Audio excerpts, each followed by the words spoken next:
Assalamualaikum warahmatullahi wabarakatuh. Halo, salam sejahtera untuk kita semua. Kembali lagi pada mata kuliah tentang pemahaman peserta didik dan pembelajarannya. Perkenalkan, kami dari kelompok 1 dengan anggota yang pertama Anissa, yang kedua ada Lufi Rifaul Fadila, yang ketiga ada Salsabila Trisa Arindea, dan juga yang keempat ada Habidah Rahman. Pada elemen demonstrasi kontekstual ini, kami akan membahas 3 kasus yang ada di kelas. Kasus yang pertama mengenai guru kelas 7 yang sedang akan mengajarkan matematika sosial pada materi rata-rata atau min. Lalu yang kedua, yaitu tentang guru kelas 1 yang akan mengajarkan kalistung atau baca, tulis, dan hitung. Dan yang terakhir adalah guru bahasa Indonesia yang akan mengajarkan materi teks deskripsi dengan menggunakan contoh-contoh yang ada di lingkungan sekitar. Jawaban dari pertanyaan-pertanyaan dari kasus 1 adalah sebagai berikut. Jawaban pertanyaan yang pertama. Peserta didik dapat mengerjakan soal pertama dengan benar karena peserta didik sudah memahami tugas yang diberikan. Pada percobaan pertama, peserta didik menggunakan urutan pengerjaan soal sebagai referensi. Hal ini dilakukan untuk membentuk pemahaman mereka. Jawaban pertanyaan kedua.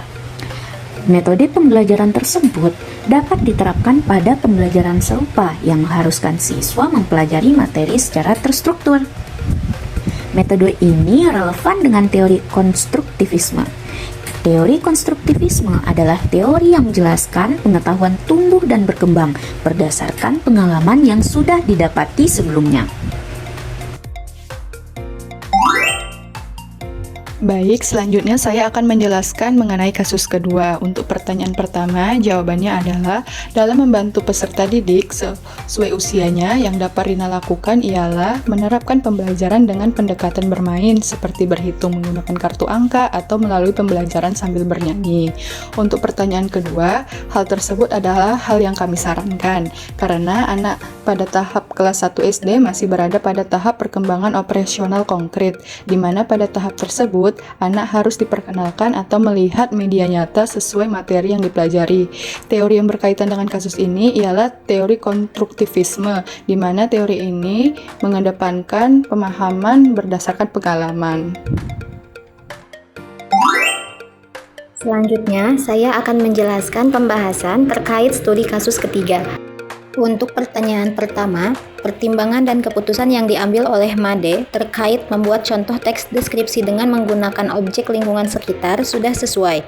Alasannya, membuat contoh teks deskripsi dengan memanfaatkan lingkungan sekitar cocok untuk diterapkan dalam pembelajaran teks deskripsi.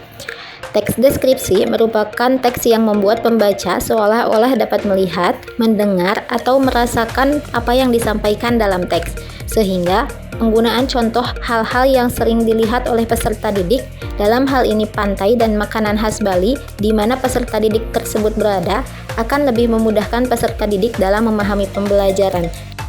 Selanjutnya, untuk pertanyaan nomor 2, prinsip yang Made gunakan dalam kasus tersebut ialah pemanfaatan lingkungan sekitar.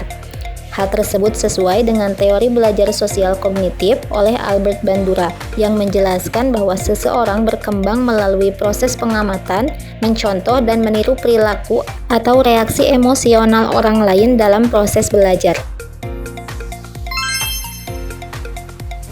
Dari ketiga kasus tersebut, dapat disimpulkan bahwa setiap proses pembelajaran yang dilakukan memiliki tantangan dan kendalanya sendiri.